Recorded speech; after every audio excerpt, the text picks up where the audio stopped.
स्वागत है आप सभी का अपना प्यारा सा यूट्यूब चैनल त्रिशांत अकेडमी में। अब आपको देर नहीं करनी है, जोरों से करनी है पढ़ाई। और अगर आप चाहते हैं कि इस बार आपका जीडी कांस्टेबल अब की बार पार हो जाए, अब की बार सिलेक्शन हो जाए, तो आप इस वीडियो को लास्ट तक देखिएगा। इसमें क्वेश्चन बहुत ही इंटरेस्टिंग और बहुत ही अच्छे क्वेश्चन आपके साइंस के दिए गए हुए। और जैसा कि मैं आपको बता दूं, 2021 के प्रीवियस ईयर क्वेश्चन मैं आपको सॉल्व करा रही हूँ और आपको ये वीडियो लास्ट तक देखना है। और वीडियो को अगर लाइक नहीं किया तो ये गलत बात है। चलिए आइए हम देखते हैं वीडियो का फर्स्ट क्वेश्चन क्या है। क्वेश्चन नंबर फर्स्ट कह रहा है यहाँ पे कि अंतरिक्ष यात्री निर्वात में सीधे खड़े नहीं रह सकता क्योंकि गुरुत्व नहीं होता, या फिर वायुमंडल में श्यानता बहुत तीव्र होती है, सौर ऊर्जा ऊपर की ओर बल लगाती है, वायुमंडलीय दाब बहुत कम होता है, या फिर यहाँ पे क्या आंसर होगा ये आप हमें कमेंट करके बताइए। अब कुछ लोग तो दिमाग लगा लिए होंगे कि मैम ऐसा भी तो हो सकता है कि अंतरिक्ष यात्री में निर्वात में सीधे खड़े नहीं रह सकते, हो सकता है वहां पर गुरुत्व नहीं होता हो। तो क्या गुरुत्व नहीं होगा तो इसके कारण से हम सीधे खड़े नहीं हो सकते? यस, बिल्कुल करेक्ट आंसर आपने सोचा। जी हाँ, इसका आंसर ए नंबर बिल्कुल करेक्ट है। क्वेश्चन नंबर सेकंड क्वेश्चन आपका क्या कह रहा है कि देखिए, अंतरिक्ष यान जो चक्कर लगा रहा है, एक सेब छोड़ा जाता है तो वह क्या होगा? पृथ्वी की ओर गिरेगा, कम गति से गतिमान होगा, अंतरिक्ष यान के साथ उसी गति में गतिमान हो जाएगा, या अधिक गति से नीचे गिरेगा? तो आपका आंसर है अंतरिक्ष यान के साथ उसी गति में गतिमान हो जाएगा। इसका मतलब आंसर नंबर सी बिल्कुल सही है। ठीक है, question number next, third number यहाँ पे क्वेश्चन आपके स्क्रीन के सामने है और क्वेश्चन कह रहा है कि पीसा की झुकी हुई मीनार गिर नहीं जाती क्योंकि वह सिर्फ भाग में पतली हो जाती है, वह बड़े ताल क्षेत्रफल को अवंचित कर देती है, इसका गुरुत्वाकर्षण केंद्र निम्नवत स्थिति में रहता है, गुरुत्व केंद्र से जाने वाली ऊर्ध्वाधर लड़ान तल के अंदर रहती है, गुरुत्व केंद्र से जाने वाली ऊर्ध्वाधर लाइन तल के अंदर रहती है। अब आप देख रहे होगे और आपको आंसर तो मैंने बता ही दिया है कि इसका आंसर क्या होगा, डी नंबर होगा। इसका मतलब आपका आंसर गुरुत्व केंद्र से जाने वाली ऊर्ध्वाधर लाइन तल के अंदर रहती है। नेक्स्ट क्वेश्चन नंबर फोर्थ, यदि पृथ्वी और सूर्य की दूरी है उसके स्थान पर दुगने होती तो गुरुत्वाकर्षण बल जो पड़ता है वह क्या होता है? अब जितना है उसका दुगना होगा, या जितना है उसका 4 गुना होगा, या फिर उसका चौथा भाग होगा, या आधा भाग होगा? तो आपका आंसर क्या होगा? उसका चौथा है, जितना अब है वो उसका चौथा भाग होगा। क्वेश्चन नंबर 5 कह रहा है कि जब कोई वस्तु ऊपर से गिराई जाती है तो उसका भार होता है, उसका भार क्या होता है? शून्य, अपरिवर्तित, परिवर्तनशील, सभी गलत है। तो इसका आंसर क्या होगा? अपरिवर्तित होता है। ठीक है, क्वेश्चन नंबर आपका 6 कह रहा है लकड़ी, लोहे एवं मोम के समान आकार के टुकड़ों को समान है, कौन सा टुकड़ा सर्वप्रथम पृथ्वी की सतह पर पहुंचेगा? लकड़ी, मोम, लोहा, ये सभी साथ साथ पहुंचेंगे। क्वेश्चन को फिर से रिपीट करते हैं। लकड़ी, लोहे और मोम तीनों चीजें और समान आकार के टुकड़ों को समान है, ठीक है, उतना ही है जितना कि लकड़ी है, जितना लोहा है, जितना मोम है।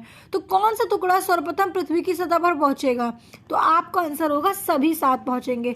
जब आप ऊपर से जब आसमान के ऊपर से, मतलब बोले तो ऊपर से कोई सामान फेंकोगे नीचे, तो पृथ्वी की ओर जो पहुंचेगा वो सभी समान पहुंचेगा, एक साथ पहुंचेगा। ठीक है, ऐसा नहीं है कि लकड़ी जल्दी पहुंच जाएगा, लोहा अटक जाएगा, ऐसा कुछ भी नहीं है।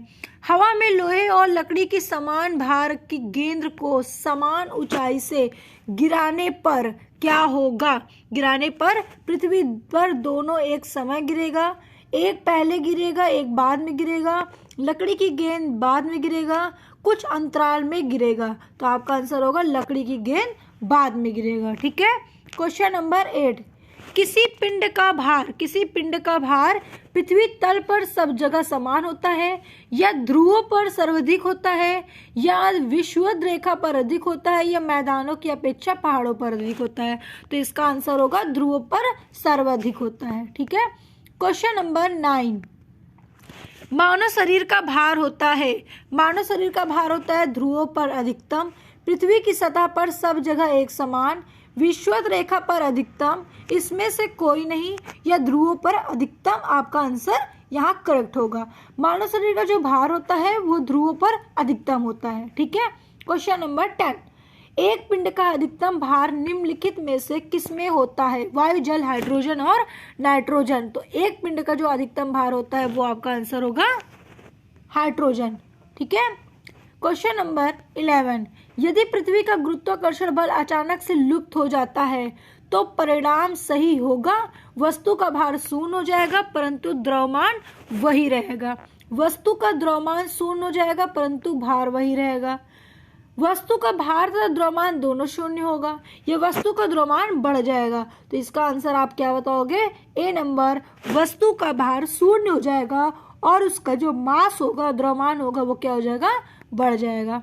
क्वेश्चन नंबर नेक्स्ट क्वेश्चन यहाँ पे कह रहा है, ठीक है, कि एक भू उपग्रह अपने कक्ष में निरंतर गति करता है और यह अभिकेंद्र बल के प्रभाव से होता है जो प्राप्त होता है।